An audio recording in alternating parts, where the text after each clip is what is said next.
Hello everybody, this is Lisa Guerra of Salty Cracker Counseling and Consultation Services. Today I would like to do a little educational segment about problem-solving behaviors. Okay, and if you look at my little map that I have on my blog, it talks about we have triggers, which is what happens, and then we have our interpretations of those triggers, the way we think about those things, which influences the way we feel. And the way we feel influences what we do, which influences our results. Okay, and our problem solving will go under the behaviors section in that little schema. And when we talk about our problem solving behaviors, there are three that I would like to discuss. And they are passivity, aggression, and assertion. Okay, the first two I do not recommend that you use. We refer to those as the very poorest of problem-solving strategies. Okay, in anger management class, we say do not learn passivity as an alternative to aggression, because people tend to flip back and forth when they don't know how to handle their emotions and they don't know what to do to contribute towards the solution to their problems. They generally think of anger management as holding their feelings in, which is being passive. Okay, and when you're passive, it's when you forfeit your right to engage in the solution to that problem. You just give in to the aggressive person, okay, and you keep your emotions hidden and you don't address the issue. And the problem with being passive and holding it all in is because it becomes very volcanic, okay, and it builds up inside of you. And a lot of times that pressure building up, it doesn't get you the solution to the problem that you want, and you stay upset all the time. And a lot of times you become a very easy target for aggressive people, and the end result of the consequences of major life domains can be very self-harmful stuff. Okay, a lot of times people who can't cope, they're going to maybe smoke more, they're going to use alcohol, and they're going to use drugs, and they're going to have health problems, maybe headaches, insomnia, anxiety issues, depression issues. A lot of times they're just indicative of low self-esteem. Okay, negative coping skills. So I did a separate video on coping skills, and you might want to look at that. And it's a very non-competitive way of dealing with it, because you just give in, okay?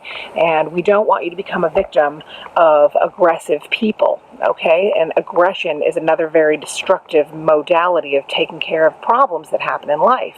It's a very competitive, adversarial, oppositional way of dealing with things, and the problem with that is it makes problems worse, okay? It's very inflammatory, it's instigative, and it creates more conflict than it resolves, and it becomes like a bonfire where everybody's adding a log. You know, if somebody calls you a name or does something to you, and then you do something back to them, and then do something worse to you, and it goes back and forth, but it just gets bigger and bigger and bigger all the time, then it's all out of control, okay? And we see this on the individual level, we also see this in group levels, we see this country is doing this, and a lot of times we're using aggression to try to solve problems, and we're just making them worse in the long run.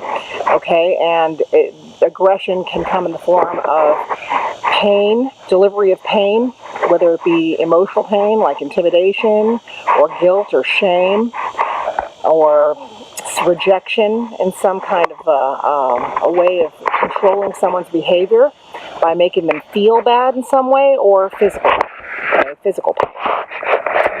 And we have also one of the behaviors of aggression is called venting. That's where everyone knows how you feel, but it has nothing to do with the solution to the problem. That's like breaking dishes or driving badly, kicking things, screaming, crying, carrying on. Everybody knows how you feel. Or if it's passive aggressive and you're not actually outwardly expressing, you're just not talking to someone, well, everybody knows how you feel, but it has absolutely nothing to do with getting the solution to the problem that you want. Okay, and it's when a person kind of places a greater importance on their own feelings than they do on the emotions of others. Okay, so aggression is damaging. It has a lot of damage to major life domains. This is what gets people put in jail. jail a lot, and people get fired for. This is not good for people's health. They get injured doing this.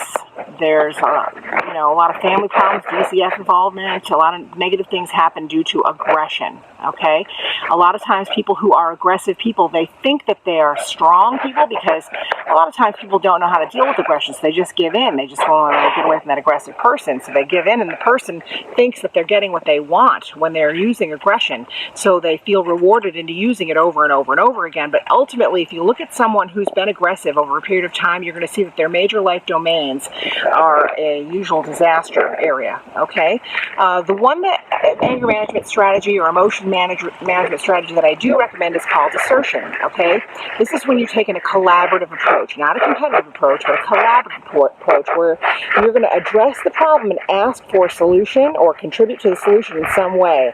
And you're going to set a boundary, and you're not going to be inflammatory, and you're not necessarily going to be an easy target for an aggressive person, and it creates a dialogue with that person. So if you say something, listen, I really don't know, I didn't get the schedule that I wanted, is there a problem, or what's the reason that I'm not doing this?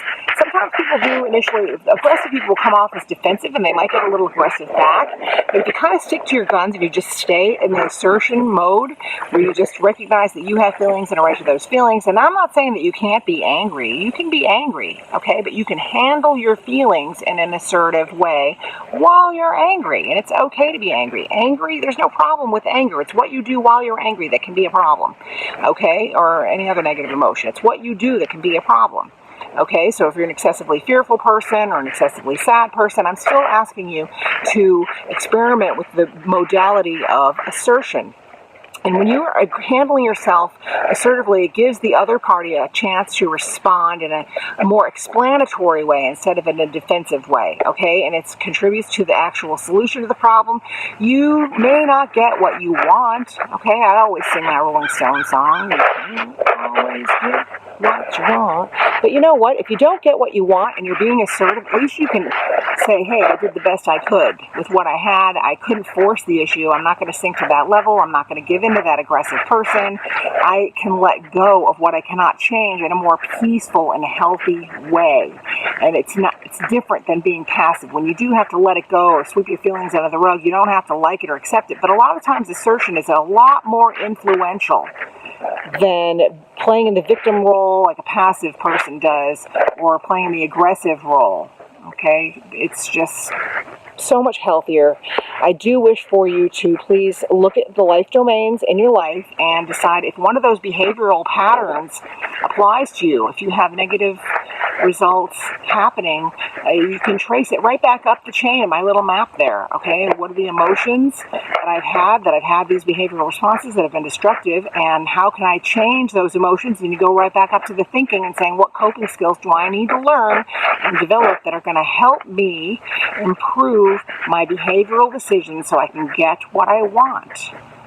Okay, and I have many, many stories I can maybe tell you that will demonstrate this concept, and I'll put them on the blog for you. If you would like me to help you on a more personal level, I am available to be your counselor. Just contact me through saltycrackercounseling.com or through saltycrackercounseling@gmail.com, and I'd be most happy to help you. Oh, I'm also on Facebook. All right, I hope that this video can help you or a person that you love. If you care to share it, I'd really appreciate that, because I'm doing these for free because I really think the world needs them, and I do want the world to be a better place. That's way more important than money. I don't care if you ever hire me or don't. I mean, I do like electricity in my truck, but it's okay if you don't hire me. I just want everyone to get what they need to be happy, because we deserve to live in a great world, and we deserve our kids to grow up in a great world. And the way things are going is getting a little scary nowadays. So I often watch the news and say, oh, I wish people knew some of these things that I know, and what can I do? I can't help the world, but maybe I can a little bit by offering these videos for free. And if you have enough self-awareness and you're willing to look in the mirror, you certainly can use just these videos and actually change your life. Okay, I'm available by email as well if you want to chat with me, all right? Take care, everybody. Have a great day. Thanks for joining me.